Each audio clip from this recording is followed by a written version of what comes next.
kerjaan aku itu guys, setiap hari itu jalan dari rumah. Kalau kakeknya di panti, aku setiap hari pulang pergi ke panti.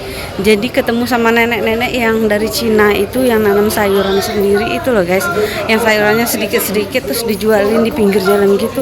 Itu tuh kayak jualannya orang di Indonesia gitu loh. Jadi ada daun ubi. Stop, ada 50-an guys.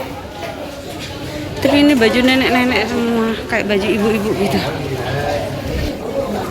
Terus aku bisa beli timun guys, bukan timun, lepang kalau bahasa dusun itu guys, lepang kan. Terus harganya itu berapa?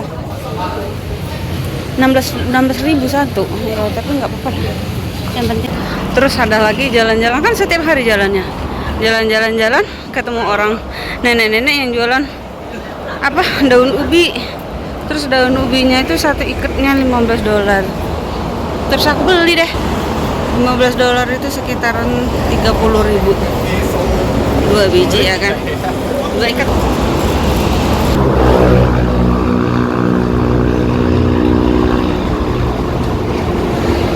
Jalan tol menuju ke bandara guys. Ini aku itu udah di perbatasan Cina sama Hong Kong. Noh, gedung yang ini nih, ini tuh gedung Cina guys.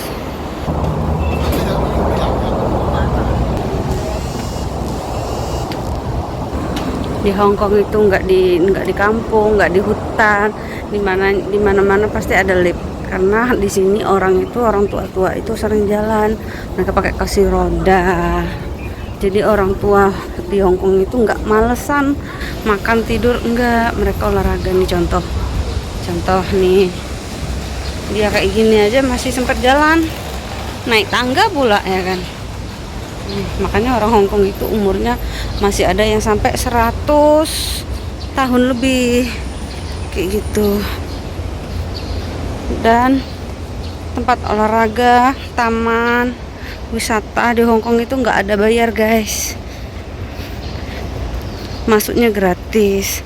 Masuk pantai, masuk taman itu gratis. Nih sepeda mereka tuh buat jalan kalau jauh, ditaruh di sini, dan ini nggak bakal hilang, nggak dikunci. Pengganti motornya orang Hong Kong ini guys, ya kan. Jadi orang Hong Kong itu nggak malesan, Pak. Nih bapak-bapak beli makan, beli sayur, bapak-bapak padahal mereka tuh nggak malu, nggak kayak di Indonesia kalau beli sayur itu mesti ibu-ibu. Enggak, di sini tuh enggak guys. Jadi bapak-bapak itu kerja sama di rumah itu, kadang di rumah itu istrinya jarang masak karena suaminya yang masak.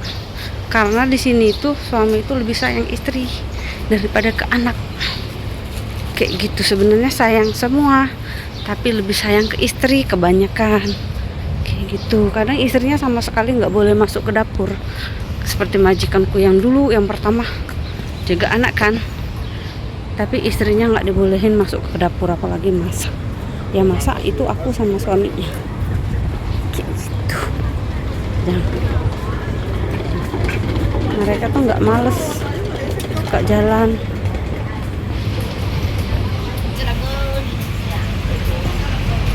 Dan di sini tuh jarang ada pengangguran guys. Nenek-nenek yang 50-60 tahun itu masih kerja nih. Contoh ini jangan tanya, itu umurnya sekitar 50-an lebih tapi masih kerja. Nah, ini tuh panti jompo juga guys. Nih, ini tuh panti jompo tapi yang Songsoy. Tuh kan banyak orang ini loh. Panti jompo juga tuh. Tapi panti jomponya kakekku bukan di sini, di Songsoy, masih jauh lagi, naik bis sekali lagi. Ini juga panti jompo tapi ini bangunannya udah lama. Kalau tempat kakek aku itu bangunannya masih baru kayak gitu guys.